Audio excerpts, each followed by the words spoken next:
Dando continuidade agora.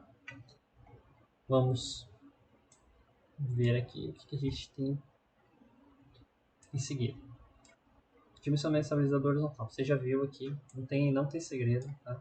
Então não vamos perder tempo, vamos direto aqui para os cálculos. O que acontece? Primeiro a gente tem uma conversão de grau para radiano. O que acontece? Teta take-off, é aquele teta 2 pontos da aceleração angular. Ele é dado aqui, em como é que é o nome? Deg por segundo ao quadrado. Isso aqui é uma aceleração, então é deg por segundo ao quadrado, e ela tem que ser convertida em radiano para os cálculos. Tá? Então é isso que acontece aqui. É uma conversão. Depois tem o delta E up. Delta E up é uma entrada, ou seja, deflexão máxima para cima do estabilizador horizontal. Essa deflexão é negativa. A gente pode estar reduzindo aqui também. Tá? Uma redução de 2,2. Eu vou ter que travar aqui o script porque eu não quero ficar executando ele por completo. Eu vou aqui para a próxima parte do script. Colocar esse aqui em vermelho porque ele não precisa executar o resto. Só quero executar essa parte do script. Eu vou rodar de novo para que a gente não corra o risco de ter uma variável que é calculada lá embaixo e ter reentrando aqui somente nessa seção. Talvez você entenda quando estiver mexendo com isso daqui. O ruim é que o script sempre vai ficar rolando para baixo quando executar ou fazer qualquer alteração, se eu não me engano. Então os cálculos seguem conforme o Sandraí aqui, não tem segredo não, tá? Opa, eu falei uma coisa, mas já vou mostrar que na verdade é outra. Vamos focar aqui primeiro. A gente viu conversões ali em cima, estruturais. E é estrutural mesmo. Então CG dianteiro vai ser a posição do bordo de ataque da asa, que é a distância ali da nossa referência até o referência, que no caso é o bico do motor até a asa, mais a posição em X da corda média aerodinâmica da asa, do bordo de ataque da asa até a corda média aerodinâmica, e a posição do centro de gravidade em relação à corda média aerodinâmica da asa. Isso daqui tem um documento chamado distância, a gente também já comentou sobre isso. E a gente tem um XCG-EFT, que vai ser a mesma coisa, só que para o HCG-EFT, traseiro da aeronave. Então, a posição X do trem de pouso principal vai ser uma distância, ΔTBG, somada à posição em X traseira do centro de gravidade. Então, o trem de pouso principal é posicionado em relação ao limite traseiro do avião, o limite do CG traseiro. Ainda não está dimensionado da forma mais ideal, mas é o que a gente considera para dimensionamento. Em seguida, temos o ΔX, essa variável aqui não é utilizada para cálculo, e é só para você ter uma ideia de qual que é a distância. Deixa eu fazer uma leitura aqui. Isso é uma distância do CG dianteiro até o trem de pouso principal. E essa distância aqui, se você pode tirar um ponto e vírgula e tá fazendo controle dela, para saber quanto que ela tem de valor, é ela que vai fazer bastante diferença. Quanto maior for essa distância, maior o momento da asa e mais difícil vai ser para você estar balanceando. Isso aqui é uma variável que não existe ali no Sadraí, é uma diferença que é calculada, mas que é uma boa você saber aqui. Se você vê que ela está muito grande, ela que vai estar dando problema. Depois a gente tem a distância XACWF. Então, nada mais é que a posição em X do bico do motor até o centro aerodinâmico da asa. Isso aqui é chamado de conjunto asa-fuselagem, só que a gente viu que a consideração é para que, caso seja asa-fuselagem, utilize asa. Em seguida tem o XAC, o estabilizador horizontal, é a mesma coisa que asa-fuselagem, só que com estabilizador horizontal. Só que vai ser o XCGFT, mais o comprimento de cauda para essa condição aqui, que é o LH mínimo, ele se refere ao XCG dianteiro. A gente considera que essa condição inicial. Depois vem a corda da fuselagem, que vai ser a distância do bico da aeronave até o centro aerodinâmico do estabilizador horizontal, menos essa distância mais a corda na raiz. Tá? Então, o que acontece? Quando você tem essa distância aqui, vamos lá para os desenhos para ficar mais fácil. A gente está falando dessa distância aqui, XACH, é a distância do bico até o centro aerodinâmico do estabilizador horizontal. O que acontece? Desconta-se uma distância, que é a distância do bordo de ataque até o centro aerodinâmico do estabilizador horizontal, essa distância é descontada e depois é somada a corda da raiz estabilizadora horizontal para se estimar a corda da fuselagem. O que é a corda da fuselagem vista em perfil dela? Vamos descer CF. Opa, vamos ver quanto já tem de tempo. Ah, não, 5 minutos está tranquilo. E com esses valores a gente calcula o momento de inércia no eixo Y, dado pela equação do Raymer. A gente vai ver lá em cima. Então, esses são os cálculos estruturais necessários. Então já não está mais tão igual ao Sadai essa parte não, tem que ser adaptado.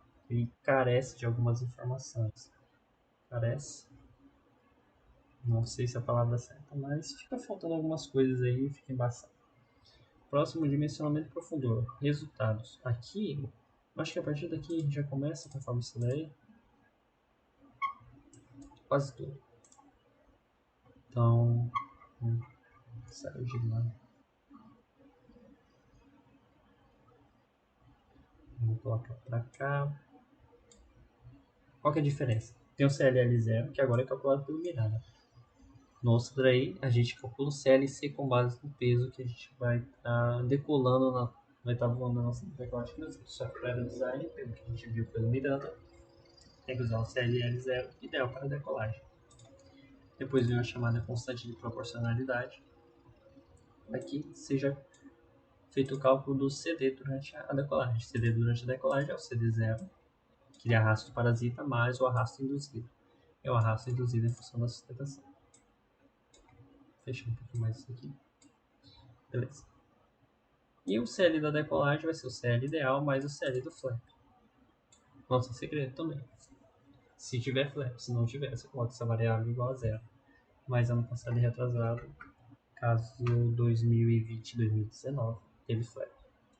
Em seguida tem o cálculo das forças. Aqui você tem coeficientes adimensionais e depois você vai dimensioná-los. Depois tem uma dimensionalização também no momento a CWF, que não deixa de ser apenas o coeficiente de momento ao redor do centro aerodinâmico da asa.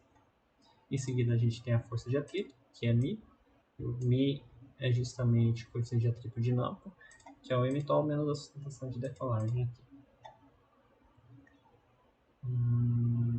Não tem muito o que comentar. Ele está seguindo os cálculos aqui do Sadrai. Depois disso segue-se para,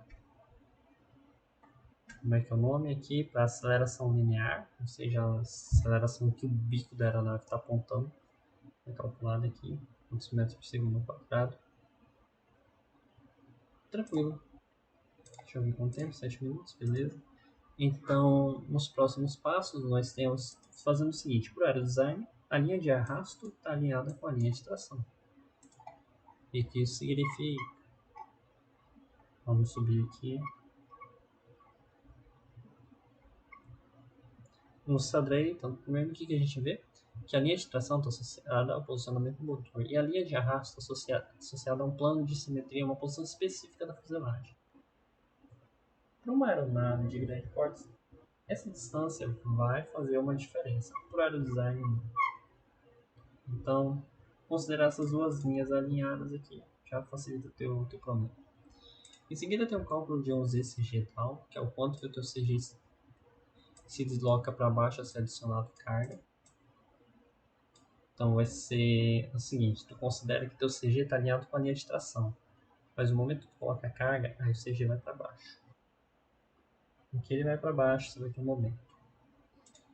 E aqui a gente tem a variável mais difícil, não. Aqui pode dar mais problema, que é o momento devido à asa, vai ser o limitol menos a diferença do XMG com o XCG forward. Então aqui a gente está considerando o CG máximo dianteiro, porque o momento vai ser maior.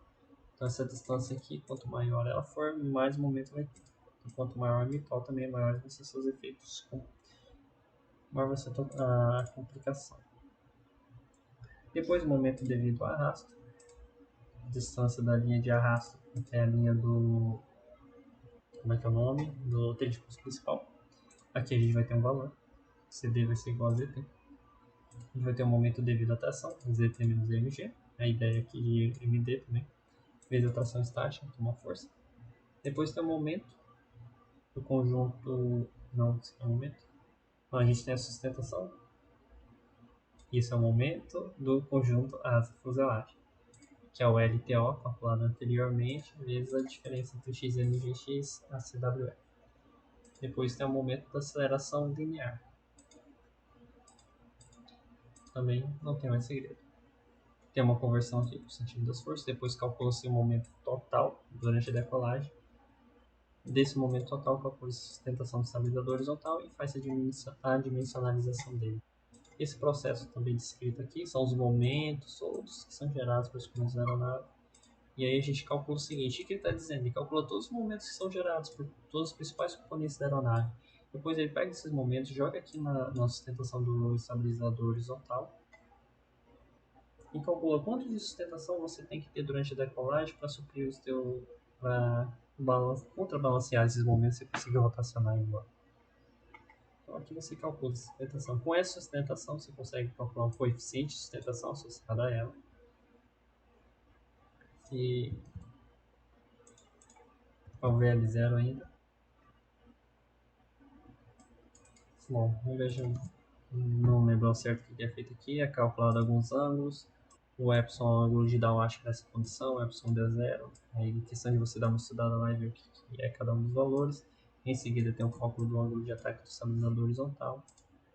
E ele vai entrar no cálculo do tau E, que é a tua eficácia, e ela é dada pela seguinte equação aqui. Deixa eu ver aqui. Onde o tau E aparecendo aqui. Então, tá aqui a eficácia, você calcula a eficácia.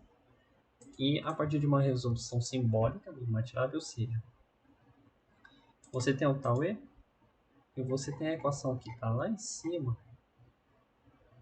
e você quer saber o valor dessa divisão aqui, se é dividido por ser H, já que você conseguiu obter o tau E. Então, com o tau E, você só precisa isolar o CSH. Então, o que é feito aqui? Define-se como uma variável simbólica, CSH, ou seja, você disse para o MATLAB que esse aqui é o x da equação que você quer encontrar. Em seguida, você disse o nome da função, f1. O que é f1? f1 é igual a tau E. Então, você disse aqui que f1 é tau E, depois coloca f2, f1 menos tau E. Então, o que aconteceu? Tau E, que é igual aqui, é como se tivesse mais um igual, tau E. Tem mais um igualzinho aqui, é isso que está dizendo. Ele foi para o lado, subtraindo, e aí foi igual a f2. f2 na teoria seria zero, mas é uma forma de você dizer para o MATLAB que você está resolvendo uma equação que encontrar o x dela.